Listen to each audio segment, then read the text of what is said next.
मंच पर विराजमान राष्ट्रीय स्वयंसेवक संघ के सरकार्यवाह आदरणीय दत्तात्रेय होसबोले जी, यहां पर उपस्थित पीयूष जी, युवराज जी, इस पुस्तक के प्रकाशक प्रभात कुमार जी और इस कार्यक्रम के सूत्रधार और आज जिस पुस्तक के निमित्त हम यहां एकत्र हुए हैं, श्री तरुण विजय जी, लेखक, जिनको हमने हम उस समय स्टूडेंट लाइफ में थे जब आप 5 जन के संपादक होते थे, तो मैं संपादकीय पढ़ता था। आदरणीय वी सतीश जी और इस सभागार में उपस्थित सभी सम्मानित बहनों और भाइयों, अभी जो संक्षेप में बात कही तरुण विजय जी ने, उन्होंने कहा कि आज भारत के सामने जो चुनौतियां हैं, देखिए 2 प्रकार के अटैक्स होते हैं। एक होता फिजिकल अटैक, जैसे आपके ऊपर घाव हो गया हो, और एक होता इन्फेक्शन बॉडी में हो गया हो जो दिखाई नहीं पड़ता हो। आज भारत के सामने चुनौती है कि जिन विचारधाराओं का उन्होंने उल्लेख किया और इस पुस्तक में जो मंत्र विप्लव है, उन्होंने यह स्थापित करने का प्रयास किया है कि वास्तविकता में कैसी चुनौती है और उन चुनौतियों से हम कैसे निपट सकते हैं। उदाहरण के लिए हम एक बात कहें, किसी को बहुत अटपटी लग सकती है, स्वतंत्रता का आंदोलन था तो उस समय भारत का लक्ष्य था स्वतंत्र होना, और कोई भी व्यक्ति स्वतंत्र होने का अर्थ था हम जेल में हैं और हमें जेल से बाहर निकलना है। कोई भी व्यक्ति जेल से बाहर निकलने के बाद पुनः जेल में नहीं जाना चाहता। परंतु आज की लड़ाई उस आंदोलन से बड़ी लड़ाई है। कोई कहेगा साहब इतनी बड़ी बात आप कैसे कह रहे हैं कि उस आंदोलन से बड़ी लड़ाई है, उसका कारण क्या है? तब तो जेल में थे, और आज स्थिति यह है कि हमारे समाज के बौद्धिक प्रतिष्ठान का एक हिस्सा ऐसा है जो मदहोश है, उस नशे में है, like somebody is drug addict. Drug addict drug से बाहर आना ही नहीं चाहता, उसे तो वो ड्रग ही अच्छी लगती है। और वो ड्रग क्या है? वो ड्रग जो है वो एम फैक्टर की ड्रग है। मैकॉले, मार्क्स एंड मुगल, ये 3 फैक्टर जो हैं दिमाग में ऐसे धर कर गए हैं। इसीलिए माननीय प्रधानमंत्री जी ने कहा है कि 1835 में मैकॉले ने अपनी नीति लागू की थी, 10 साल बाद उसके 200 साल पूरे होंगे। तो एक लक्ष्य है कि 10 साल के अंदर इस मैकॉले के माइंडसेट से कैसे बाहर निकलना है, वो अपने आप में एक चुनौती है। और इसलिए जब कोई व्यक्ति मानसिक रूप से किसी इल्यूजन में जीने लगे तो उस समाज को बाहर निकालना बहुत मुश्किल होता है। अभी तरुण विजय जी ने एक शब्द प्रयोग किया, हम सब लोग इस शब्द का बहुत प्रयोग करते हैं, लेफ्ट लिबरल। अब सोचिए शब्दों का कैसा संचयन किया जाता है। आज दुनिया में एक लेफ्ट कंट्री बताइए जो लिबरल हो, एक कम्युनिस्ट कंट्री बताइए जहां बोलने की स्वतंत्रता हो, मगर लेफ्ट लिबरल शब्द ऐसा जबान पे चढ़ा दिया गया कि हम सब बहुत सहज रूप में उसको प्रयोग करते हैं।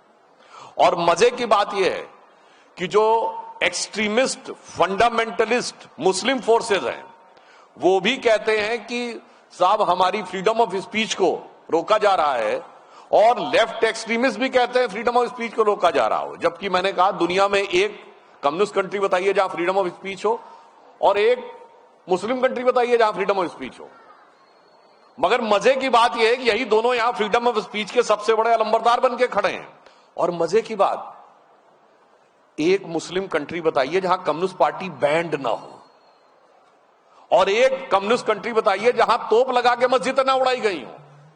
वो तो गजब लड़ाई है आपस में एक दूसरे से, और यहां पे आकर ऐसा मेल मिलाप करके खड़े होने लगते हैं और किस संस्कृति को ज्ञान देने लगते हैं जिसने उदारता की पराकाष्ठा दुनिया को दिखाई। आदरणीय दत्ता जी यहां बैठे हैं। 10 साल पहले मैंने उनके एक बौद्धिक में उन्होंने एक बड़ा अच्छा शब्द प्रयोग किया था कि भारत और वैश्विक संस्कृति के बीच में जो अंतर है वो क्या है? कंबू और कोलंबस का अंतर है। कोलंबस जाकर अमेरिका में उतरा और वहां के जितने नेटिव्स हैं दे आर फिजिकली फिनिश्ड। कितने बचे रेड इंडियंस? उंगलियों पे गिनने लायक, नगण्य। मतलब ये नहीं कि कन्वर्ट कर दिया, वो कर दिया, फिजिकली फिनिश हो गए। और दूसरी तरफ भारत से जो आज कंबोडिया है, वहां पर कंबू ऋषि गए, और उस समय आदरणीय दत्ता जी ने इस बात का उल्लेख किया था कि जब वहां पहुंचे तो वहां के जो लोग थे उन्हें लगा शायद बाहर से कोई सेना आ गई हम पे आक्रमण करने के लिए। तो जब वो लोग आए और उन्हें पता चला कि कोई सेना नहीं आई है, हम तो यहां पर केवल अपनी बात रखने के लिए आए हैं, तो वहां के राजा और रानी उनको स्वागत करने के लिए आए। परंतु वो लोग ट्राइबल्स थे उस समय, तो उन्होंने जैसे कपड़े वो लोग पहनते उसी ढंग के कपड़े पहने हुए थे। तो कंबु ऋषि ने सबसे पहले अपना उत्तरीय रानी को दिया और कहा कि इसको आप अपने कंधे पर धारण करें। अर्थात हमने किसी को समाप्त नहीं किया। कंबोडिया आज यथावत है, वही लोग हैं, वही रेस है, केवल उनको सकारात्मक दृष्टि से सही दिशा देने का काम किया। उस संस्कृति को यह समझाया जाता है। और आप ये समझिए लेफ्ट लिबरल इकोसिस्टम क्या होता है। आज मकर संक्रांति का दिन है। आज के दिन माना जाता है कि सूर्य दक्षिणायन से उत्तरायण की तरफ जाता है, और यह दक्षिणायन से उत्तरायण, यह बात मैं पहले भी बोल चुका हूं, वो दक्षिणायन से उत्तरायण क्यों जाता है? क्योंकि अगर अर्थ एकदम स्ट्रेट रहती सीधे, तो सदर्न हेमिस्फीयर नॉर्दर्न हेमिस्फीयर में सन का मूवमेंट हो ही नहीं सकता था। उससे क्या होता है, इस धरती पे जीवन ही नहीं रह सकता था, क्योंकि इक्वेटर की तरफ इतना हीट होता कि सैकड़ों डिग्री टेम्परेचर हो जाता। और नॉर्थ एंड साउथ पोल या तो पानी नहीं होता, अगर पानी होता तो माइनस में सैकड़ों डिग्री का टेम्परेचर होता, तो ना धरती पे जीवन हो सकता था, ना ऋतु बदल सकती थी। मगर 23.5 डिग्री के एक्सियल टिल्ट की वजह से half of the time southern hemisphere और half of the time northern hemisphere होता है। इसका अर्थ क्या हुआ, इस 23.5 डिग्री के एक्सियल टिल्ट का हमें पता था। कब से? पितामह भीष्म महाभारत में शरसैया पे लेट के प्रतीक्षा कर रहे थे कि सूर्य उत्तरायण में जाएगा, तब हम अपना प्राण छोड़ेंगे। मगर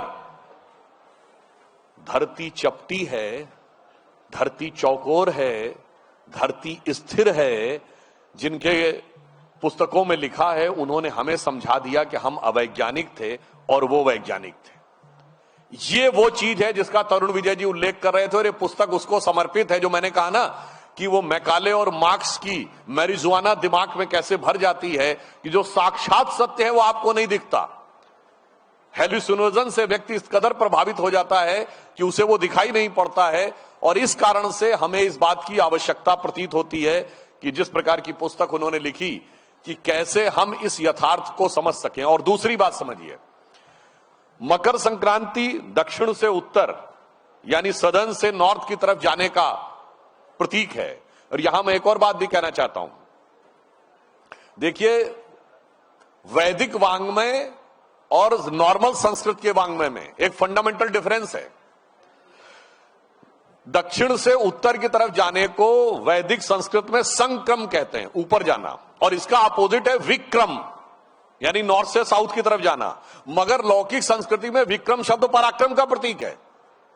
इसलिए जो लोग अंग्रेजी से संस्कृत पढ़ते हैं और फिर अर्थ निकालने का प्रयास करते हैं, तो वो वैदिक ग्रंथों का सही अर्थ नहीं निकाल सकते, क्योंकि उसका व्याकरण अलग है, उसका अर्थ और संदर्भ अलग है। विक्रम शब्द यहां बहुत सकारात्मक अर्थ में, पराक्रम के अर्थ में प्रयोग होता है, और वैदिक में संक्रम का अपोजिट विक्रम है। मगर एक और बात समझिए, हमारे यहां संक्रांति का पर्व क्यों मनाया जाता है? हमारे यहां सारा का सारा संघर्ष दुनिया जीतने के लिए नहीं है, विश्व को जीतने के लिए नहीं है, अधिक से अधिक सुख पाने के लिए नहीं है। हमारे यहां कहा गया अंतर की यात्रा करो।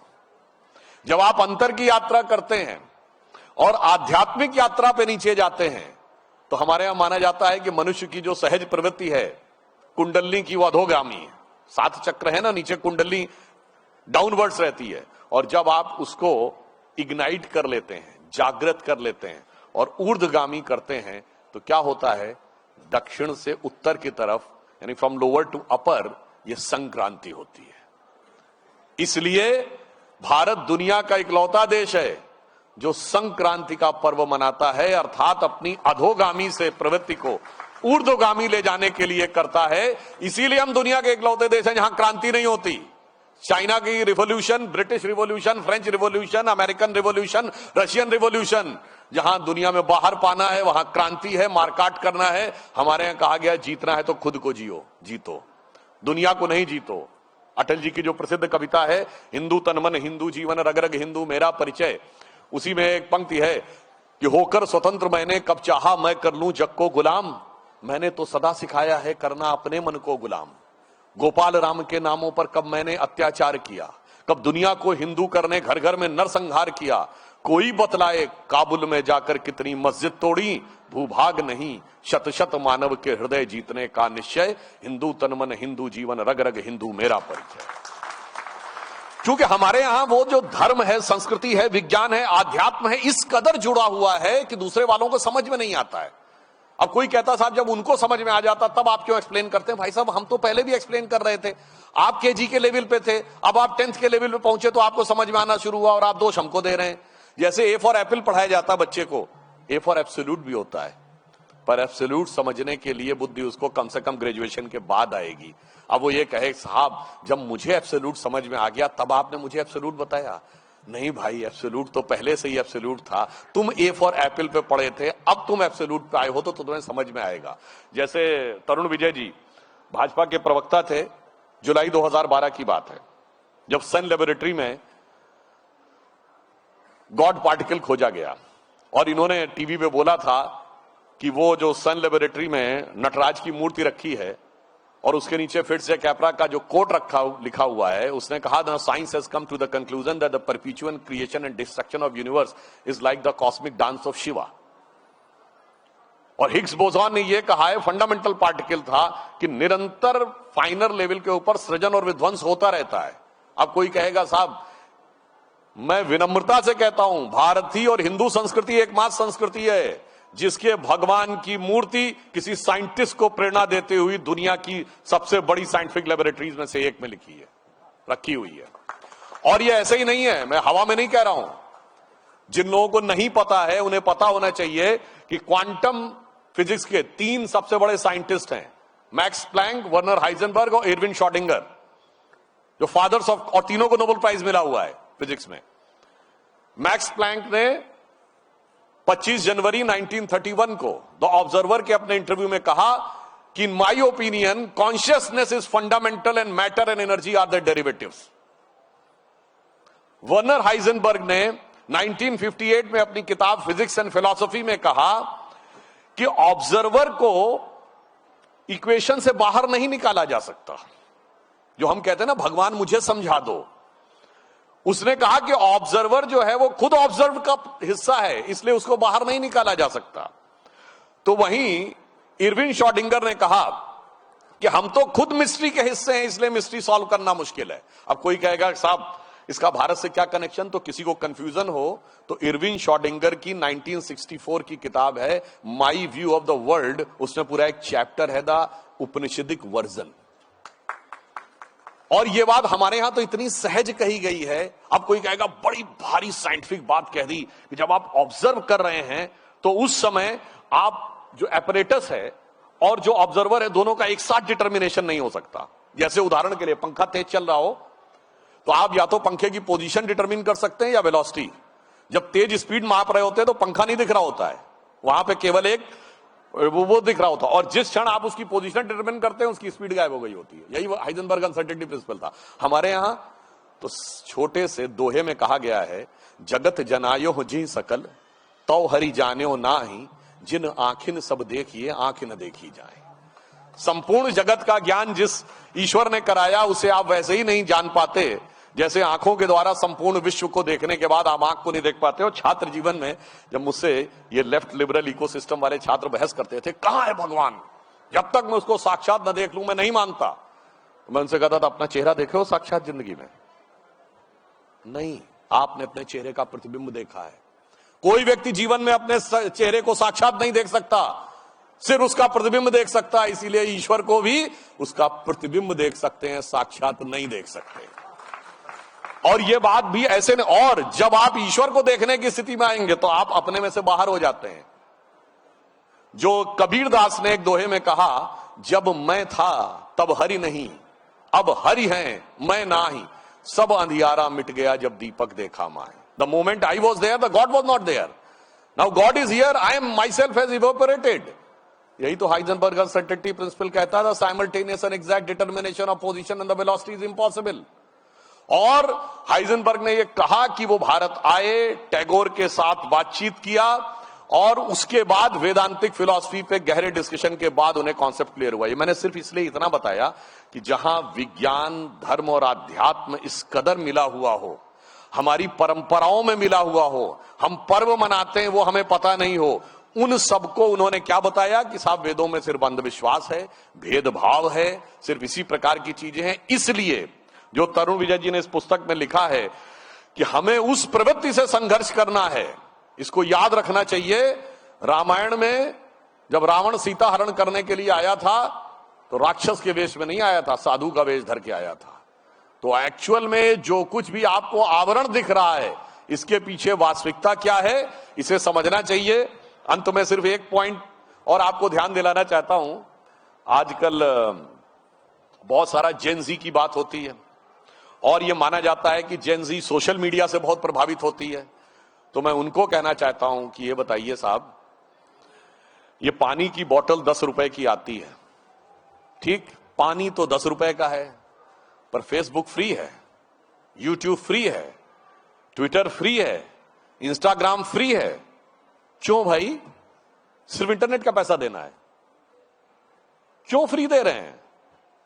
और वो भी एक ऐसी संस्कृति के द्वारा जो ये कहती है there can never be a free lunch, if there is a free lunch there has to be poison in it. वो आपको फ्री का लंच क्यों दे रहा है?